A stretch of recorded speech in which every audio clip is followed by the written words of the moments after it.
जय सिया राम। तो अब तक हमने अपने कथा रसिक श्री सीताराम जी को श्रवण कराया कि किस तरह संसारिक पिता का प्यार था। इतने जतन से पुत्र रत्न की प्राप्ति तो की, परंतु यदि वे मन के अनुकूल नहीं निकला, संत सेवा ज्यादा करने लगा, भक्ति ज्यादा करने लगा, तो घर से बाहर निकाल दिया, बिना ये सोचे कि वे आज क्या पाएंगे। एक सेर आटा तक नहीं दिया उन्हें। अब वे तो निष्किंचन ठाकुर जी के भक्त, तो उनकी सार संभाल तो ठाकुर जी को करनी ही थी। तो अब दोनों पति पत्नी रैदास जी और उनकी पत्नी बहुत प्रेम भाव से, अकिंचन भाव से चलते चले गए कि कहाँ निवास किया जाए, और दोनों बहुत प्रसन्न। भक्तानी ने तो पूछा भी कि कैसे गुजारा होगा और क्या किया जाएगा, परंतु रैदास जी ने कहा कि कोई चिंता की बात नहीं है। जहाँ पे हमारा जन्म हुआ है, तो जूते गांठने का काम तो हमें बचपन से ही देखा ही है, तो आता ही है हमें, तो वही किया करेंगे हम। आराम से थोड़ा सामान लेकर जूते गांठने का काम करेंगे, जूते ठीक किया करेंगे, और उसी से जो धनोपार्जन होगा उसी से खूब प्रेम से संत सेवा करेंगे और भजन करेंगे। घर में तो थोड़ी समस्या रहती थी, क्योंकि पिता को हमारा भजन करना नहीं सुहाता था। अब तो ठाकुर जी की ऐसी कृपा हुई है कि पूरे दिन शांति से भजन करेंगे, कोई रोक टोक वाला नहीं होगा, और खूब संत सेवा की जाएगी। अब तो दोनों बहुत प्रसन्न और चलते चले गए। जाते जाते उन्हें एक बहुत विशाल नीम का वृक्ष दिखा, तो वो जगह उन्हें बहुत सुहावनी लगी। जंगल में तो वहाँ एकांत था, जंगल था, नीम का वृक्ष था, तो बहुत प्रसन्न हुए कि यहीं डेरा डाला जाए। तो वही नीम के वृक्ष के नीचे दोनों पति पत्नी रहने लगे, और रैदास जी वही गंगा जी के तट पर वहीं पे एक छोटा सा आसन बिछा लेते, थोड़ा धागा और रामपी ले आए कहीं से। रामपी जिसमें जो जूते ठीक करने वाले होते हैं मोची, वो उसमें जूता फंसाकर ठीक करते हैं। तो वे ले आए कि थोड़ा बहुत सामान हो गया तो इससे जूते ठीक हो सकते हैं, और वही वे काम करने लगे। उसी जाति के थे वे, तो वे काम उन्हें आता था। परंतु अब इनके भी नियम कानून, क्योंकि भक्त हृदय थे, तो पैसे नहीं लेते थे सबसे। जो अपने मन से दे जाए तो ठीक, संतों से तो आग्रह पूर्वक बिना पैसे की सेवा किया जाता था। वे देते भी थे तो भी नहीं लेते थे कि संत सेवा के लिए ही तो जन्म हुआ है, संतों से कुछ नहीं लूंगा मैं। आते जाते सब संतों के जूते चप्पल खड़ाऊ सब साफ करते, कुछ खराब हो जाता तो उसे ठीक करते, पैसे नहीं लेते थे उनसे। और बाकी जो लोग थे, जो कुछ भी दे जाता तो उसे सहर्ष स्वीकार करते थे, और उन्हीं से अपने घर आकर संत सेवा किया करते थे। तो अब स्वयं तो पति पत्नी रहते थे नीम के वृक्ष के नीचे, परंतु थोड़े बहुत जो हुआ, वन से लकड़ी लाकर एक छप्पर छाया और उसमें निवास दिया अपने ठाकुर जी को। अपने ठाकुर जी को सुंदर कुटिया बना के रखते थे, और जो संत आदि आते थे उनकी उनके निवास के लिए कुटिया, और स्वयं बाहर रहना।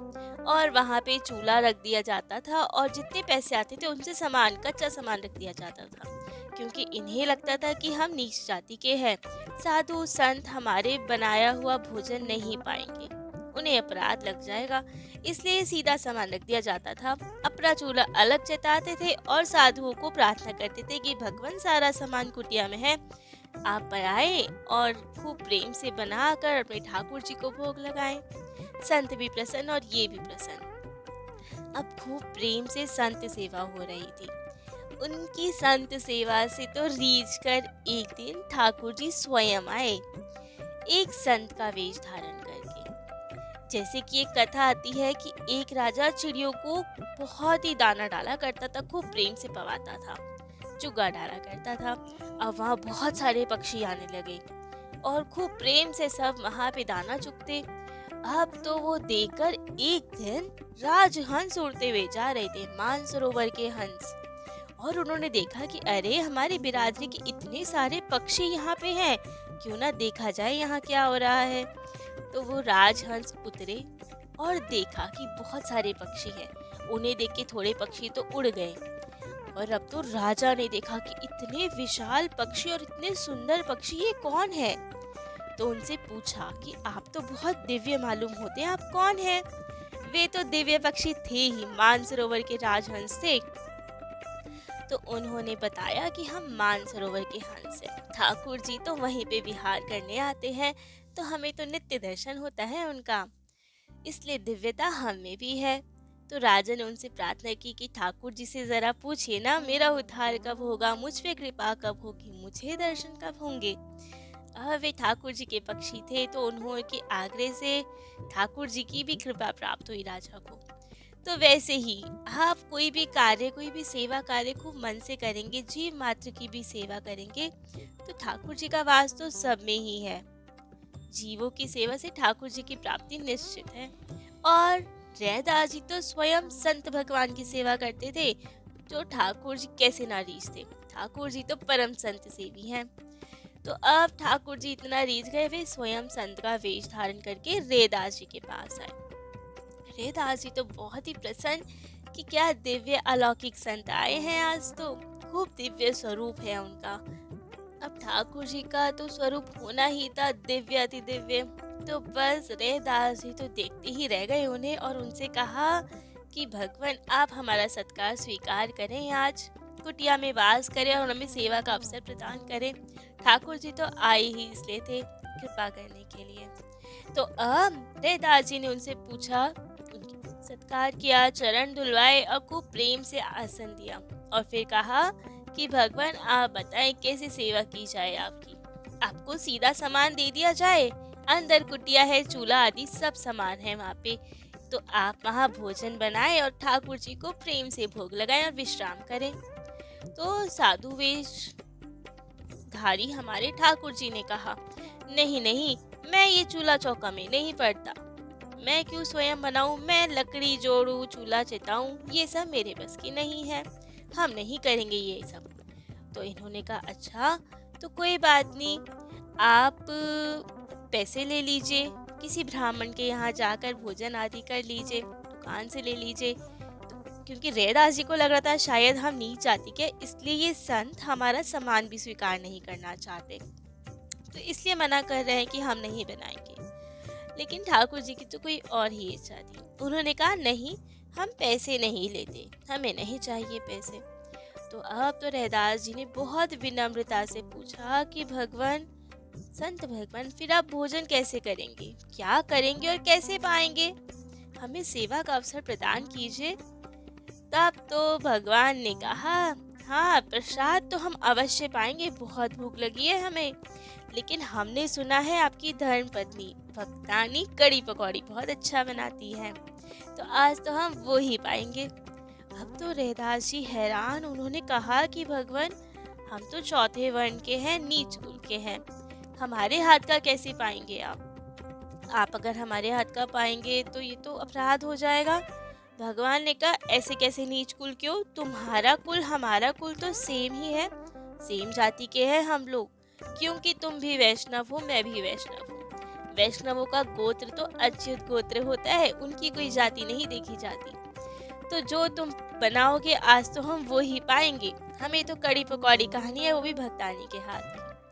अब तो रैदास जी ने कहा, भगवान आप तो ये भेद नहीं मानते, लेकिन संत समाज ब्राह्मण तो मानते हैं ना, वो आपको अपनी पंक्ति से अलग कर देंगे, आपका बहिष्कार कर देंगे आप ऐसा करेंगे तो।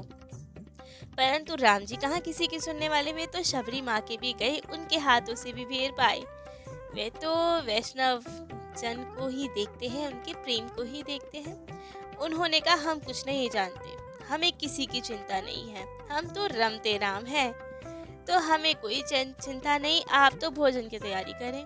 अब तो वे बहुत प्रसन्न कि आज तो संत भगवान की कृपा हो गई। तो अब भक्तानी तो बहुत प्रसन्न कि आज हमें स्वयं बनाने का अवसर मिलेगा संत भगवान के लिए, और तैयारियों में जुट गई भोजन बनाने की, प्रसाद बनाने की। और इधर भगवान जी को तो रैदास जी निहारते ही रह गए कि क्या सुंदर संत है। अब वे जानते तो नहीं थे भगवान है, लेकिन फिर भी रूप तो अलौकिक, बातें अलौकिक, वाणी अलौकिक। और अब संत भगवान तो मीठी मीठी बातें कर रहे हैं रैदास जी से। कहा कि हमने सुना है तुम कीर्तन बहुत अच्छा करते हो, बहुत अच्छा गाते हो, पद बहुत अच्छे लिखते हो, हमें नहीं सुनाओगे कुछ कीर्तन। रैदास जी ने कहा अवश्य। और वहाँ तो भक्तानी अपने भोजन आदि की तैयारी कर रही, और यहाँ रैदास जी को अवसर मिला सुंदर कीर्तन सुनाने का स्वयं भगवान जी को। तो उन्होंने बहुत ही सुंदर पद गाया और खूब नृत्य कर कर के उन्हें पद गाकर बहुत रिझाया ठाकुर जी को। पद गाया उन्होंने, आज के दिवस को जाऊ बलिहारा, मेरे घर आयो राजा राम जी का प्यारा। करो दंडवत चरण पखारो, तन मन धन सन तन पनवारू। आंगन भवन भयो अति पावन, हरिजन बैठे हरि जस गावन। कहे कथा अरु अर्थ विचारे, आप तरे औरन को तारे। कह रहे दास मिले हरिदासा, जन्म जन्म की पूरी आशा। और ऐसे नाच गाकर खूब सुंदर नाम सुमिरन और कीर्तन चल रहा है और ठाकुर जी भी प्रसन्न और उनके भक्त भी प्रसन्न। और खूब प्रेम से फिर रसोई बनी, भोग लगाया और संत भगवान को पवाया गया। खूब प्रेम से ठाकुर जी ने उनके घर भोजन प्रसाद किया, कड़ी भात खूब प्रेम से पाया। अब तो जब वे जाने लगे तो उन्होंने कहा कि मैं तीर्थाटन पे जा रहा हूँ, मेरे पास ये पारसमणि है, इसे तुम संभाल के रखो और अपनी दरिद्रता दूर कर लेना, आते हुए मैं ले लूंगा। तो रैदास जी ने कहा, अरे भगवान, हमारे धन तो केवल राम जी हैं। उन्होंने कबीर दास जी का पद गाया, निर्धन के धन राम, हमारो निर्धन के धन राम। चोर न लेवे घटी नहीं जावे, कष्ट में आवे काम। सोवत जागत उठत बैठत, जपो निरंतन राम। दिन दिन होत सिवाई दौलत, खूटत नहीं छदाम। अंत काल में छोड़ी चलत, सब पास न एक बदाम। कहत कबीर ये धन के आगे, पारस को क्या काम, हमारे निर्धन के धन राम। उन्होंने कहा, हमारे तो राम जी धन है, हमें किसी पारसमणि की आवश्यकता नहीं। लेकिन भगवान जी तो पीछे पड़ गए, नहीं ये तो तुम्हें लेना ही पड़ेगा। रैदास जी ने कहा, हमें तो डर लगता है इन सब चीज से, हम जैसे हैं बहुत प्रसन्न हैं। परंतु संत वेशधारी भगवान ने कहा, अरे हम तीर्थ में जा रहे हैं, कोई चोर लुटेरा कहीं ले ना ले, इसलिए अपने पास रख लो। भगवान जी को लगा शायद हमारे सामने लेने में संकोच कर रहा है, यही रहेगा तो कभी तो इस्तेमाल कर ही लेंगे। तो अब रैदास जी तो बड़े परेशान की, तो मान ही नहीं रहे, पीछे पड़ गए।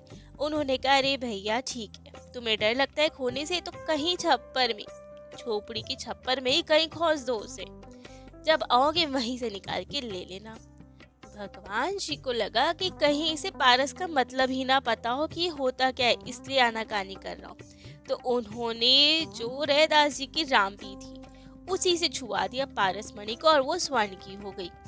अब तो रैदास जी बहुत दुखी और कहा, अरे अरे ये क्या कर दिया आपने, मैं कहता हूँ ना मुझे डर लगता है, देखो जैसे तैसे तो एक रामपी ली थी जूते गांठने के लिए, आपने उसे भी सोने का बना दिया। अब तो ये हमारे किसी काम की नहीं, गंगा जी में डाल के आनी पड़ेगी। अब सोने से जूता थोड़ी छुआऊंगा, नई रामपी लानी पड़ेगी मुझे। आप जाइए और इसे खोज दीजिए कहीं छप्पर में, हमें नहीं चाहिए ये पारसमणि। अब तो राम जी परेशान कि मेरे तो सारे भक्ति अजीब होते हैं, क्या ही करूं। लेकिन फिर भी डाल दिया कहीं छप्पर में और कहा, आवश्यकता पड़ने पर ले लेना, इस्तेमाल कर लेना।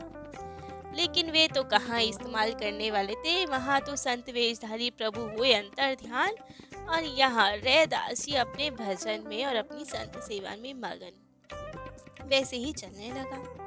कुछ समय बाद, 13 महीनों बाद वापस से भगवान जी आए उसी संत के वेश में और कहा कि कैसे हैं आप, हम आपको पारसमणि देके गए थे, कुछ इस्तेमाल किया कि नहीं किया आपने, कहाँ है वो पारसमणि।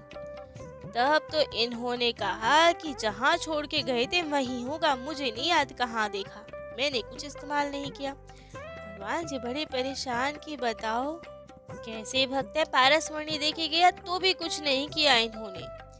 तब तो फिर क्या ही करते हुए चले गए ठाकुर जी, और अब एक अन्य लीला सूझी उन्हें। अब तो जब रैदास जी अपने ठाकुर जी की सेवा करने जाते, उनके पास शालिग्राम जी थे बहुत सुंदर, उन्हीं का बहुत सुंदर श्रृंगार करते, भोग आदि अर्पण करते और सेवा करते।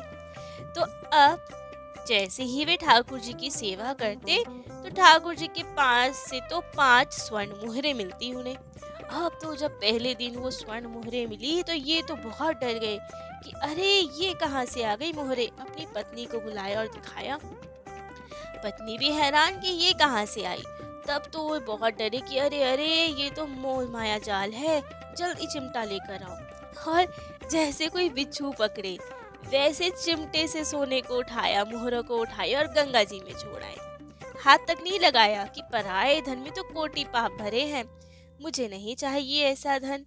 अब तो ये रोज का नियम बन गया। जब जब वे पूजा करने बैठते तो 5 स्वर्ण मोहरें आ जाती। अब तो वे बहुत ही दुखी कि ये क्या तरीका है। आजकल तो घोर कलयुग आ गया है। जो माया से बचाते हैं ठाकुर जी और संत भगवान, वो दोनों ही मुझे माया में फंसाना चाहते हैं। एक पारसमणि दे जाते हैं और एक ये मोहरे दे रहे हैं, लेकिन वे तो उसे स्वीकार ही ना करे, डेली गंगा जी में डालाए। अब तो एक दिन बहुत गुस्सा आया रैदास जी को और बोला, सुन लीजिए ठाकुर जी, हम माया में फंसने वाले नहीं हैं। अगर आप ऐसे ही माया में हमें फंसाएंगे तो ऐसे ठाकुर जी नहीं चाहिए हमें। हम तो आपके सिंहासन समेत आपको भी गंगा जी को समर्पित कराएंगे। दूर से ही दंडवत है ऐसे ठाकुर को, ऐसे संतों को जो माया में फंसाए। हमें माया से कोई लेना देना नहीं है। हम तो एकांत में राम नाम का जप करके भजन करके ही प्रसन्न है। तो हम आपकी सेवा भी छोड़ सकते हैं, लेकिन राम नाम को नहीं छोड़ सकते इस माया के चक्कर में। नाम भी होता रहे, भजन भी होता रहे और माया का भी निर्वाह हो, ये तो संभव नहीं हमसे। के माया के हरि गुण गावे, दोनों से दोनों चली जावे। अगर माया हरि गुण दोनों को दोनों पाना चाहोगे तो कुछ भी नहीं बचेगा, ना हरि बचेंगे साथ में, ना माया रह जाएगी।